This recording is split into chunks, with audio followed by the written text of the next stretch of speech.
Ways to treat your high functioning anxiety? Watch today's video. I'll go through some common tips to help you overcome your high functioning anxiety. My name is Diana Garcia. I'm a licensed mental health counselor in Florida, owner of a private practice called Nurturing Minds Counseling. If you didn't watch my last video, I actually went through what is high functioning anxiety. So I encourage you to stop and watch that now. Here's the link before you jump into this video about how to actually treat high functioning anxiety. First step is really identifying kind of what are the signs and symptoms of your high functioning anxiety, right? So if you already watched that video or already know, like maybe you already know that you have some high functioning anxiety, I encourage you to think about and really identify what are the specific signs that you deal with. Is it just more that you tend to do kind of worst case scenario thinking, kind of catastrophizing? Is it more that you struggle to ask for help even though you're really feeling overwhelmed? Is it more that you just continue to put other people's needs before your own? So whatever it is, right? If it's more that you just continue to have more of like a type A personality and function for focus on achievement versus really enjoying the process, whatever it looks like for you, the first step to really learn how to treat or manage your high functioning anxiety is learning how it's showing up in your life, in your day-to-day, right? So it's really helpful to identify that before you can even move forward. Once you've identified what are the signs of your high functioning anxiety, I actually want you then to get out a sheet of paper or a Word doc or whatever, or Google Doc, and really start to, now that you've listed all these signs and symptoms of your high functioning anxiety, I then want you to do a next column and write when it really works for you. So like, what's the payoff of engaging in these behaviors, right? So maybe if you are someone that tends to really focus on achieving, maybe some payoffs means that you've been able to really move up in your career, or maybe that your boss really relies on you, right? Whatever those payoffs are, I want you to really list them down for each and every kind of symptom behavior that you listed.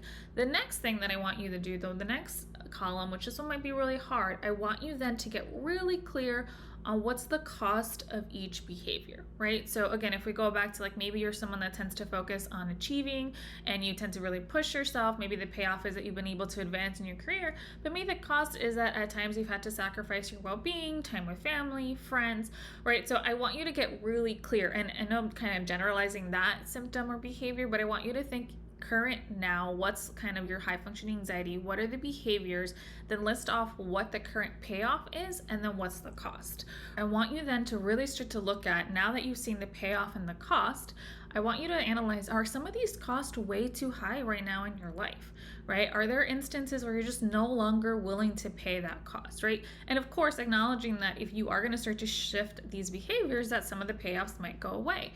But again, that means that then there's a trade-off is going to be some of the costs are going to go away. And that's a piece that's really important with any of these behaviors. I'm not saying completely get rid of them, right? But I want you to be clear when it's working for you, right? So when it's really paying off. And when I say it's working for you, it's not only paying off, but it's paying off in a way that the cost isn't too high, right? Because a piece is the high functioning anxiety. You continue to function despite having symptoms of anxiety because maybe you can function at a higher pace. But really acknowledging that there is a cost for you to do that. And so the one way to start to shift that is to really get clear what those costs are. So let me know in the comments below, what is it like for you to kind of look at the cost? Have any costs really kind of made you think, oh crap, I didn't realize that that's what I'm giving up for this behavior? Let me know in the comments what it's like for you as you do this kind of chart. Now that you've identified the behaviors that you want to change because you've recognized the cost is too high, then we're going to take it a step further. Now you're going to get really clear on what's maintaining these behaviors, right? And maybe it's because you've just never stopped and looked and analyzed the cost. Maybe because it's the first time you're kind of recognizing that there's a cost to these behaviors. Maybe it's because the first time you're actually exploring this. But if it isn't, maybe if you've had some understanding that there has been a cost throughout the last couple of years or months, but you've been really stuck, the next piece is to identify what is it that's getting in the way from you to making changes, right? Are there certain thoughts that are getting in the way? Are there certain feelings that are getting in the way, or avoidance of certain feelings? Is there certain memories that are getting in the way? Childhood experiences or messages? Is there certain even physical sensations that when you think about making a change, maybe you get really anxious and you start to have some physical symptoms of anxiety and that gets in the way?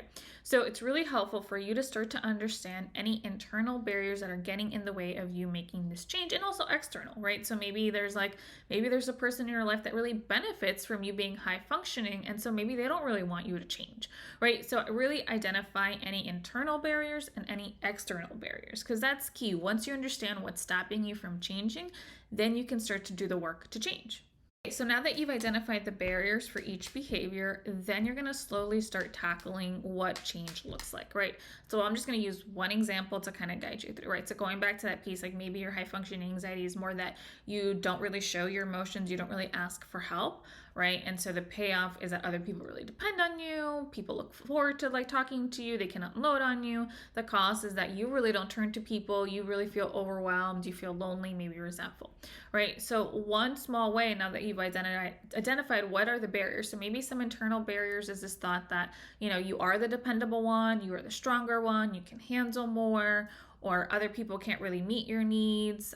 Maybe it's more like you just don't know how to be vulnerable or express your needs. Maybe there's a thought that you just don't know how to, again, ask for help, or that you just don't do that, or other people wouldn't be able to meet your needs.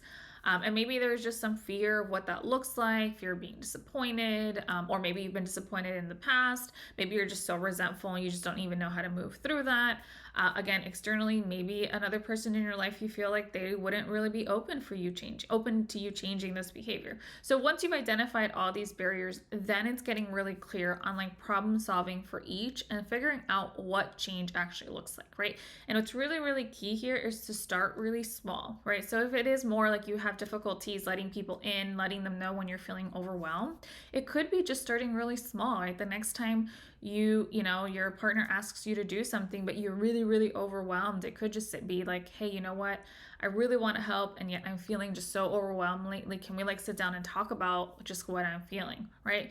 And again, that might be really difficult for you to do because there might be a story, a thought in your head internally that you just don't ask for help. You don't express how you feel. Other people depend on you to be the strong one. So again, one thing that's really important is that you have to really problem solve and expect if some of these barriers do happen that you can handle whatever shows up, right? So ideally, if you express this to your partner, maybe your partner can hear you, understand, acknowledge, validate. Maybe they're even grateful that you're finally opening up and sharing, right? And you guys can sit and have a discussion on what it feels like for you, problem solve ways to really help you feel less overwhelmed. But again, maybe not. Maybe your partner doesn't feel that way. But I think what's really important, if that is the case, and then you start to feel like angry or resentful, or this thought that like you shouldn't have opened up, really being able to remind yourself that, again, this is what the work is to change and why you're doing it, right? And kind of self-soothing in that moment, depending on what might show up for you, right? So I encourage you to take it really slow. So slowly start to identify what change looks like. And when I say change, I want you to be really clear kind of what a behavior change would look like, right? So if it is more like this, again, this behavior of not asking for help, translate that in like, okay, next time my partner asks me to do something, I'm going to tell them how I feel, right? Or next time maybe the school teacher for our kids asks for volunteer, my instinct is to want to volunteer. I'm really going to pause and consider whether I really can do this, right? So it's really helpful to translate what behaviors have to be different and then slowly start to tackle them. It's helpful to even do kind of like a hierarchy and think about like the easiest behavior to start to change and slowly work your way up. So you start to build kind of some of that internal confidence and resources that you can actually do this. As you're going through this process, I want you to be really clear. Just focus on one behavior at a time. Don't look at this entire list and just say, oh, I'm going to change all 5 at the same time. Because one, you're going to set yourself up for failure and overwhelm, and it's just going to be too much. So I'd encourage you to just focus on one behavior, right? And once you feel like you've gotten a little bit better at that one, then you can focus on the next one. The other reminders, really being clear, doesn't mean that you'll never engage in these behaviors. And honestly, I don't necessarily want you to never engage in some of these behaviors because sometimes they really work for you, right? So going back to that, sometimes they're really workable because the payoff is high and the cost is low, right? Or even maybe if the cost is a little bit higher, it's still worth it to you. You're saying like, yeah, I acknowledge that cost, but in this moment in my life, the payoff is more important. It's more aligned with my values, right? So that's the piece. It's not that we're completely getting rid of these behaviors. We're only getting rid of them when they're not really working or serving you.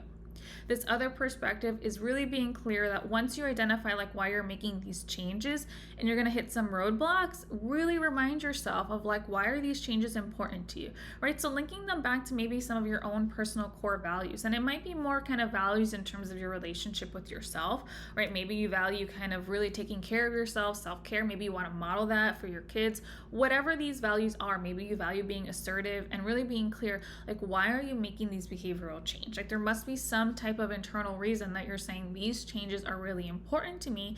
And imagine, like, what would your life be like when you start to make these changes, right? What are the changes going to look like, and how is that going to make you feel different or better? How that's just going to shift your life once you start to make these changes.